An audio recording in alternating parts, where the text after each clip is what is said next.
একটি কক্ষে তরুণীর সঙ্গে সাতক্ষীরা ৪ আসনের জামায়াতের সংসদ সদস্য গাজী নজরুল ইসলামের ঘনিষ্ঠ মুহূর্তের ভিডিও ভাইরাল হয়। শুরুতে এই ভিডিও এআই দিয়ে তৈরি বলে দাবি করে জামায়াত সংশ্লিষ্ট বিভিন্ন মহল। পরে সামাজিক যোগাযোগ মাধ্যমে ওই তরুণীকে নিজের দ্বিতীয় স্ত্রী হিসেবে দাবি করেন জামায়াতে ইসলামীর এই এমপি।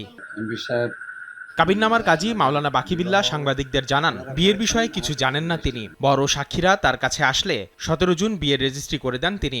ওনারা কোথা থেকে করছে আমি জানি না, তবে উনি বিয়ে করে আসছে আমার কাছে। সাক্ষীরা যারা যারা উপস্থিত ছিলেন বিয়েতে তারা সবাই আমার সামনে এসে ১৭ জুন বিয়ে রেজিস্ট্রি করা হলেও ২২ জুন চাকরির জন্য এমপির জোর সুপারিশ করা ওই তরুণীর বায়োডাটায় নিজেকে অবিবাহিত হিসেবে উল্লেখ করা হয়। এদিকে কাবিননামা ও তরুণীর বায়োডাটা পর্যবেক্ষণে মেলে তথ্যের নানা অসঙ্গতি। বায়োডাটায় উল্লেখ করা তরুণীর মায়ের নাম ও স্থায়ী ঠিকানার সঙ্গে মিল নেই কাবিননামায়। এছাড়া কাবিননামায় গাজী নজরুল ইসলামের দ্বিতীয় বিয়ে বলা হলেও সালিসি কাউন্সিলের অনুমতির বিষয়েও নেই কিছু উল্লেখ।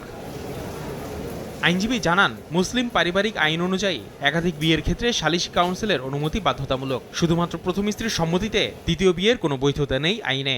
দ্বিতীয় বিয়ের ক্ষেত্রে প্রথম স্ত্রী যদি বলবৎ থাকে, প্রথম স্ত্রীর অনুমোদন বাধ্যতামূলক নয়।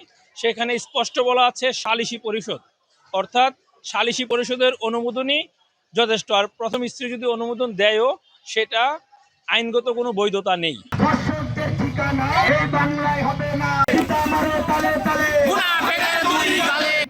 এদিকে নৈতিক স্থলনের দায়ে সাতক্ষীরা ৪ আসনের জামায়াতের এই সংসদ সদস্যের পদ বাতিলের দাবিতে তার নির্বাচনী এলাকা শ্যামনগরে মানববন্ধন করেছেন এলাকাবাসী। অনৈতিক কর্মকাণ্ডের অভিযুক্তের বিরুদ্ধে ব্যবস্থা নেওয়ার দাবিতে মোংলায় মানববন্ধন ও পুষ্পতলিকা দাহ করেছে সচেতন নাগরিকরা। গাজী নজরুল যে কাজ করেছে তার এই মুহূর্তে পদত্যাগ করা উচিত। তিনি যে কর্মে লিপ্ত ছিলেন, এটা মুসলমান হিসেবে আমাদের ব্যক্তিত্বে লেগেছে।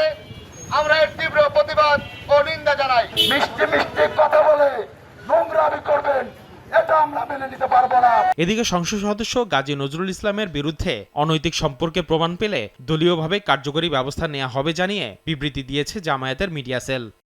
আসিফ মোহাম্মদ সিয়াম, সময় সংবাদ, ঢাকা।